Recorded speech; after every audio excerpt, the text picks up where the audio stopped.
welcome to my channel. ഇന്ന് ഞാൻ വന്നിരിക്കുന്നത് Garnier Micellar ക്ലെൻസിംഗ് വാട്ടറിന്റെ റിവ്യൂയുമായിട്ടാണ്. ഇതൊരു മേക്കപ്പ് റിമൂവർ ആണ്. നമുക്ക് എല്ലാവർക്കും മേക്കപ്പ് ചെയ്യാൻ ഇഷ്ടമാണ്. പക്ഷേ അതേ ഇൻട്രസ്റ്റ് നമ്മളത് റിമൂവ് ചെയ്യാൻ എടുക്കുന്നില്ല.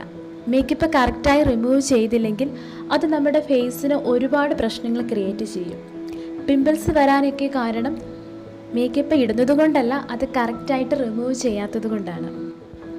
മേക്കപ്പ് റിമൂവിൻ്റെ ഇമ്പോർട്ടൻസിനെ കുറിച്ച് എനിക്കും അറിയില്ലായിരുന്നു. ഞാനും മേക്കപ്പ് ഇട്ടതിന് ശേഷം ഫേസ് വാഷ് കൊണ്ട് കഴുകി രാത്രിയിൽ കിടന്നുറങ്ങാറുണ്ടായിരുന്നു. പിറ്റേന്നായപ്പോൾ പിമ്പിൾസൊക്കെ വരാൻ തുടങ്ങി. അപ്പോൾ ഞാൻ വിചാരിച്ചു മേക്കപ്പ് പ്രോഡക്ട്സിൻ്റെ ആയിരിക്കുമെന്ന്. പിന്നീടാണ് മനസ്സിലായത് ഫേസ് വാഷ് കൊണ്ട് നമ്മുടെ മേക്കപ്പ് ഒന്നും കറക്റ്റായിട്ട് റിമൂവ് ആകില്ല. അപ്പോൾ ഒരു മേക്കപ്പ് റിമൂവർ തന്നെ വാങ്ങണം. ഇത് വളരെ നല്ലൊരു ക്ലെൻസിങ് വാട്ടറാണ്. സെൻസിറ്റീവ് സ്കിന്നിനും യൂസ് ചെയ്യാൻ പറ്റിയ ക്ലെൻസിങ് വാട്ടറാണ്. ഡെർമറ്റോളജിക്കലി ആൻഡ് ഒഫ്താൽമോളജിക്കലി ടെസ്റ്റഡ് എന്ന് എഴുതിയിട്ടുണ്ട്. ഇതിൽ പാരബൻസും ആൽക്കഹോളും ഇല്ല. ഇത് സ്കിന്നിനും കണ്ണിലെ മേക്കപ്പ്, ഫേസിലെയും ലിപ്പിലെയും എല്ലാം ഇത് യൂസ് ചെയ്യാം, കുഴപ്പമില്ല. ഞാനിവിടെ വാങ്ങിച്ചിരിക്കുന്നത് 125 ml ബോട്ടിലാണ്. 125 ml 175 റുപ്പീസാണ്. പക്ഷെ ഞാനിത് ഓഫർ ടൈമിലാണ് വാങ്ങിച്ചത് ഫ്ലിപ്കാർട്ടിൽ നിന്ന്. അതുകൊണ്ട് ഇതിന് 122 റുപ്പീസാണ് ആയത്. അപ്പോൾ നമുക്കിതിൻ്റെ ഡെമോ ഒന്ന് നോക്കാം.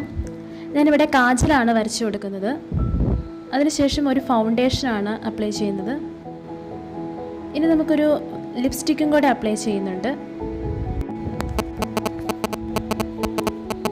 ഞാനിവിടെ എടുക്കുന്നത് പ്രിമോഡോണയുടെ കോട്ടൺ പാഡ്സ് ആണ്. നല്ല സോഫ്റ്റാണിത്. ഈ കോട്ടൺ പാഡ്സിൻ്റെ റിവ്യൂ ഞാൻ ചെയ്തിട്ടുണ്ടായിരുന്നു. ആ വീഡിയോ കണ്ടിട്ടില്ലാത്തവർക്ക് വേണ്ടി അതിൻ്റെ ലിങ്ക് ഐക്കാർഡിൽ കൊടുത്തിട്ടുണ്ട്. അപ്പം ഞാൻ ഈ കോട്ടൺ പാഡ്സിലേക്ക് ക്ലെൻസിങ് വാട്ടർ ഒഴിക്കുകയാണ്. ഒന്ന് സ്പ്രെഡ് ചെയ്ത് കൊടുക്കുക. എന്നിട്ട് നമുക്ക് മേക്കപ്പ് ഉള്ളെടുത്ത് ജസ്റ്റ് ഒന്ന് ഹോൾഡ് ചെയ്ത് റൊട്ടേറ്റ് ചെയ്യുക.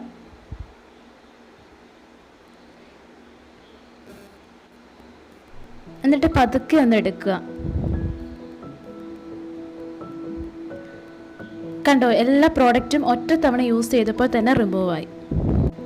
ഓയിൽ വെച്ച് നമുക്ക് റിമൂവ് ചെയ്യാം, പക്ഷേ ഓയിലി സ്കിൻ ഉള്ളവർക്ക് അത് സ്യൂട്ട് ആവണമെന്നില്ല. അങ്ങനെയുള്ളവർക്ക് ബെസ്റ്റാണ് ഈ പ്രോഡക്റ്റ്.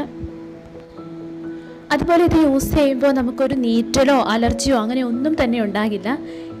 ഇത് എത്ര വലിയ ഹെവി മേക്കപ്പ് ആണെങ്കിലും ഇത് നന്നായിട്ട് റിമൂവ് ആവും. അപ്പോൾ നിങ്ങൾക്ക് ഈ വീഡിയോ ഇഷ്ടപ്പെട്ടിട്ടുണ്ടെങ്കിൽ ലൈക്ക് ചെയ്യുക, ഷെയർ ചെയ്യുക, കമൻറ്റ് ചെയ്യുക. സബ്സ്ക്രൈബ് ചെയ്യാത്തവരുണ്ടെങ്കിൽ സബ്സ്ക്രൈബ് ചെയ്യാൻ മറക്കരുത്. സബ്സ്ക്രൈബ് ചെയ്യുമ്പോൾ തൊട്ടടുത്തുള്ള ബെല്ലൈക്കൻ കൂടി ക്ലിക്ക് ചെയ്യുക. എന്നാൽ മാത്രമേ ഞാൻ വീഡിയോസ് ഇടുമ്പോൾ നിങ്ങൾക്ക് നോട്ടിഫിക്കേഷനായിട്ട് വരികയുള്ളൂ.